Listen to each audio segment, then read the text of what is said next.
apa perbedaan mendasar gereja mula-mula dengan gereja zaman now dalam hal satu misi, dua pemuritan, tiga pelayanan pada orang-orang kudus. Ini ada.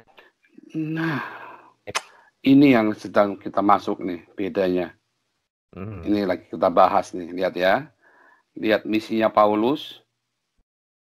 Karena Paulus ini seorang teolog pertama ya, teolog pertama Kristen, Paulus ya. Makanya saya kasih tahu. David Boaz juga kasih Paulus ya. Bagi Paulus saya adalah Paulus misionaris. itu teolognya para teolog. Ya, oh itu Silakan. orang sakti itu ya. Iya.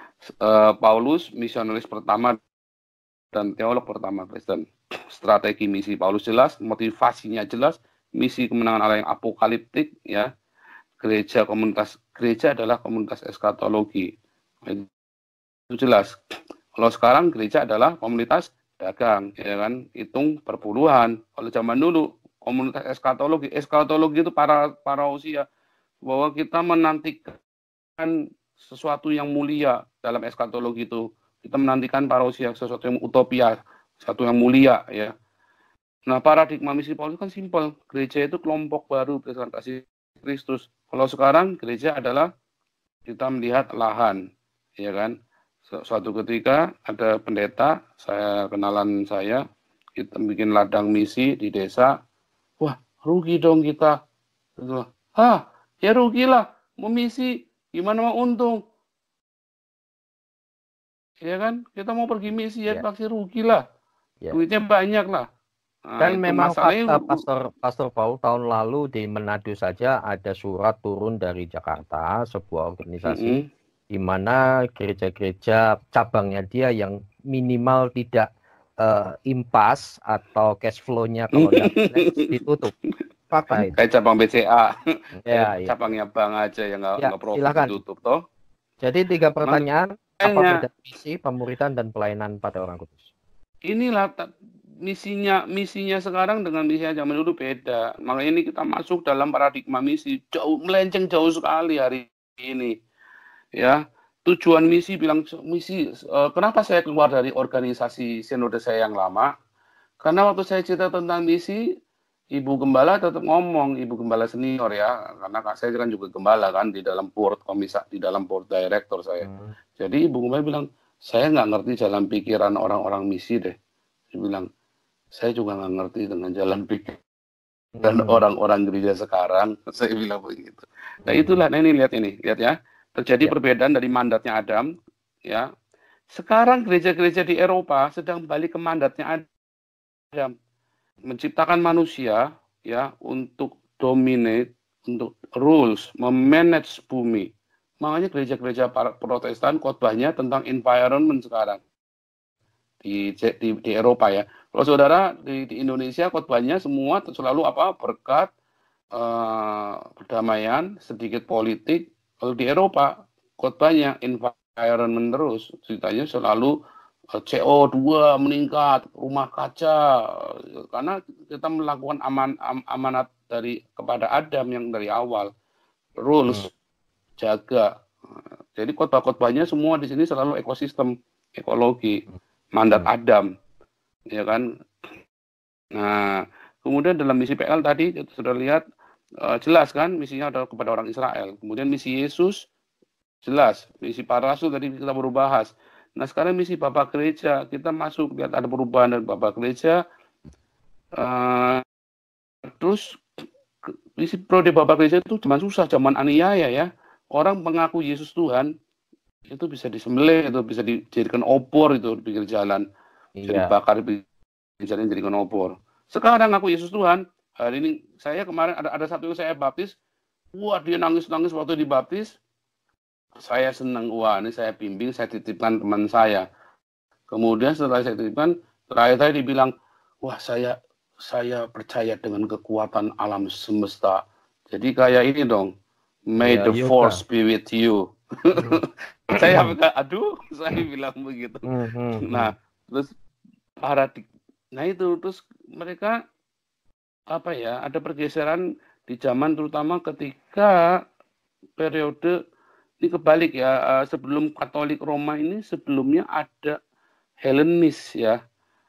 Ada dari Bapak gereja, jadi sudah saya tulis, dari Bapak gereja jadi Helenis, dari orang-orang Koptik ini. Zamannya Bizantin, dijadikan agama negara. Dari zaman aniaya, kemudian mereka harus dijadikan politis, dan orang kalau tidak ke gereja, bisa dibunuh, ya kan? Paradigma Katolik Roma juga sama. Makanya dalam Katolik Roma, nanti saudara lihat misinya berbeda. Protestan misinya beda lagi, abad pencerahan beda lagi. Makin bergeser. Hari ini paradigma oikumenis geser lagi. Coba lihat nih. Ya, ada misi gereja timur. Ya kan, konteksnya Kristen dari kalangan masyarakat sosial rendah menembus kalangan atas menghasilkan filsuf-filsuf Kristen. Tentu ya kan, banyak filsuf-filsuf Kristen di zaman gereja Bizantin ini. Kekaisaran kafir terintegrasi ke Kristenan menjadi mengisi kevakuman agama. Gereja dan para filsuf ini, lihat, kita tahu, harus kita akui Yohanes 1 terpengaruh dengan Platonis ya waktu itu ya. Tapi sebenarnya bukan terpengaruh, tapi Yohanes menjawab kaum Platonis dan Stoa ya. Makanya pada mulanya adalah logos itu bersama-sama dengan theos, dan logos itu adalah theos. Nah, itu menjawab Plato kan. Konsep utama pengetahuan, keselamatan harus ditemukan dalam pengetahuan. Kamu akan mengetahui kebenaran akan memerdekakan kamu. Masih bagus ya di sini ya. Teks misi patristik Yunaninya Yohanes 3:16. Bagus sekali. Tuhan mengasihi. Ini masih misinya Bizantin, zaman itu gereja Bizantin. Akibat parosi yang lama nggak datang-datang, maka akhirnya eskatologi ortodoksnya dirohanikan. Terus mulai masuk ke mistisisme, karena takut-takut kalau enggak mereka berontak semua itu jemaat, karena mereka kan belum lahir baru. Mereka datang, mereka cuma dikasih tahu cerita, oh iya mantuk. Terus mereka makin kritis loh. Kok Tuhan Yesus nggak datang-datang? Makanya mereka kemudian membuat satu merohanikan. Wow, kamu harus, walaupun kamu miskin, tapi kamu harus menyucikan dirimu. Saudara kalau nonton itu ya, apa namanya, Jon Snow itu, apa namanya? Ya, itu lihat pendetanya itu kan. Nah, itu kayak gitu tuh. Pendetanya itu mengalami menyiksa diri dulu. Yang seperti itu. Nah, makanya mereka takut dengan kaum Montanis. Kaum Montanis di zaman itu seperti orang Esseni ya, dan seperti orang-orang yang sampai hari ini percaya Roh Kudus, percaya dengan awakening, percaya dengan kesembuhan, percaya dengan mujizat, dan mereka merayakan Paskah tanggal 14 Nisan, bukan hari Jumat. Bukan hari Minggu Paskahnya ya, sorry. Ya. Paskahnya malah hari Minggu, nggak lucu kan? Mereka Paskahnya 14 Nisan bareng sama orang Yahudi. Eskatologinya mereka pakai apokaliptik Yudaisme tetap. Gereja juga di zaman itu melawan, selain Montanis tadi, adalah bidang lain, Arianisme, Unitarian. Saudara penganut Trinitarianisme ya, saudara saya kasih tahu. Gara-gara orang tidak percaya Trinitas dibunuh loh sama gereja. Orang-orang tidak percaya Trinitas masukkan penjara. Padahal firman Tuhan bilang bukan yang percaya Trinitas loh yang masuk yang diselamatkan, tetapi yang mengaku Yesus Kristus adalah Tuhan dan Juru Selamat. Itu harus ya. Nah, kemudian paradigma misinya mulai mereset gereja itu bentengnya doktrin ya, keselamatan melalui keanggotaan gereja. Bayangin, kalau saudara bukan anggota gereja saudara nggak selamat. Kalau saudara bukan anggota HFCC, lihat surga aja nggak bahagia, nggak bahagia. Kan happy family community. Happy family, ya toh, salamu dewe ngandel toh. Yang Alkatibiah gimana? Yang biblikal harusnya. Sekalipun sekarang kita ada di zaman 4.0, tetapi mungkin enggak bahwa misi Alkitabiah atau yang biblikal itu tetap dijalankan. Intinya di mana? Intinya adalah bahwa esensi misi yang biblikal gimana? Apakah inkulturasi itu salah budaya? Inkulturasi Roma, kita menganut gereja Eropa, semua yang di Indonesia gereja Eropa ya.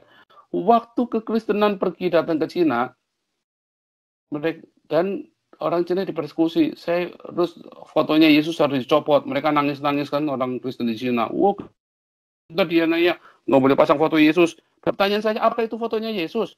Orang itu fotonya itu kok anak buahnya Mel Gibson siapa itu? Jadi makanya si Jinping marah. Kamu yang kasih makan bukan Mel Gibson loh. Itu kan foto anak buahnya Mel Gibson siapa itu yang jadi Yesus itu. Dipasang fotonya, foto saya nggak dipasang. Kan kurang ajar kamu namanya. Saya yang kasih makan kamu. Karena orang-orang misi waktu pergi ke sana, waktu pergi ke Cina, mereka jadi agennya CIA juga. Nah, jadi mereka membawa liberalisme, membawa Amerika. Mereka membawa Amerika. Misi yang datang ke Indonesia, mereka membawa Eropa. Ya, makanya saudara lihat semua peralatan dalam gereja saudara sangat Eropa sekali kan. Dan sekarang yang laku Amerika karena Indonesia kan lebih dekat dengan Amerika, makanya gerakan Pentakosta karismatik lebih laku merajalela di Indonesia. Tapi kalau di Eropa gerakan karismatik nggak laku. Ya, beberapa pendeta ngomong, sorry, that is not our culture. Kenapa? Satu, gerakan Pentakosta, oke lah, mereka masih bisa terima dan cukup banyak ya. Tapi begitu udah masuk gerakan karismatik, sorry, that is not our culture. Kenapa? Karena gerakan karismatik dari Azusa Street. Ya, bukan dari siapa Peter Parham ya, apa? Parham. Bukan dari Bapak Pentakosta, bukan. Sorry ya, saya menggunakan kata yang sangat rasis. Bukan dari orang putih, tapi dari orang hitam. William Seymour dan dari Seymour dan William Seymour ini orang hitam dan anak budak lagi, bekas budak bapaknya. Dan mereka budaknya orang Eropa dulu. Makanya bilang sorry, that is not our culture.